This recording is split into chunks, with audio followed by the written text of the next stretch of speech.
TMC రాష్ట్ర అధ్యక్షుడిని. ఇప్పుడు ఈరోజు బొగ్గు గనులని వేలం వేయాలి అని చెప్పి కేంద్ర ప్రభుత్వం నిర్ణయించింది. మరి కేంద్ర ప్రభుత్వం నిర్ణయాన్ని పూర్తిగా అడ్డుకోకుండా ఇవాళ రాష్ట్ర ప్రభుత్వం కూడా డ్రామాలు చేస్తూ ఉంది. మరి ఈ బొగ్గు గనుల్ని వేలం వేస్తే భవిష్యత్తులో బొగ్గు అనేది ప్రశ్నార్థకం అయిపోయేటటువంటి పరిస్థితి ఏర్పడుతుంది.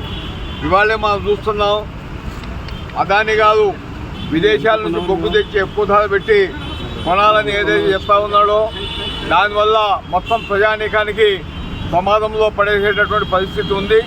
బొగ్గు ధర పెరగడం వల్ల కరెంటు ఛార్జీలు పెరుగుతాయి, బొగ్గుతో అవుతున్నటువంటి ఉత్పత్తుల ధరలన్నీ పెరుగుతాయి. కాబట్టి ఇది మొత్తం ప్రజల మీద డైరెక్ట్గా పడేటటువంటి నష్టం. అంతేకాకుండా బొగ్గు గనుల్లో ఇవాళ చాలామంది నిరుద్యోగులకు ఉద్యోగాలు మనం కల్పిస్తూ ఉన్నాం. వేలాది మందికి, లక్షలాది మందికి మరి ఆ ఉద్యోగాలు కూడా కోల్పోయేటటువంటి పరిస్థితి ఉంటుంది. ప్రభుత్వం చాలా తెలివిగా మాట్లాడుతూ ఉంది.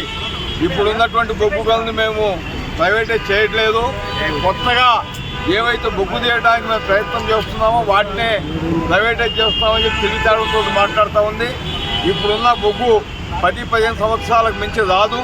మరి అలాంటప్పుడు ఈ బొగ్గు గనులను వేలం వేస్తే భవిష్యత్తులో విద్యార్థుల పరిస్థితి ఏంటి? వాళ్ళ ఉద్యోగాలు ఎవరిస్తారు?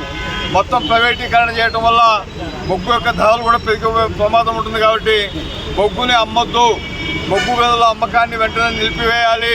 దీనికి కూడా రాష్ట్ర ప్రభుత్వం చిత్తశుద్ధితో పనిచేయాలి. కేంద్ర ప్రభుత్వం యొక్క ఈ ప్రైవేటీకరణ విధానాల్ని ట్రేడ్ యూనియన్స్గా మేము ఎదుర్కొంటాం. ఇవాళ అన్ని కార్మిక సంఘాలు కలిసి దీని మీద ఈ ఉద్యమాన్ని మేము స్టార్ట్ చేస్తూ ఉన్నాం. ఈ ఉద్యమం ఇంతటితో ఆగేది కాదు. ప్రభుత్వం తన నిర్ణయాన్ని వెనక్కి తీసుకునేంత వరకు ఈ పోరాటాన్ని మేము కొనసాగిస్తామని చెప్పి మీడియా ద్వారా ప్రభుత్వాన్ని హెచ్చరిస్తాం.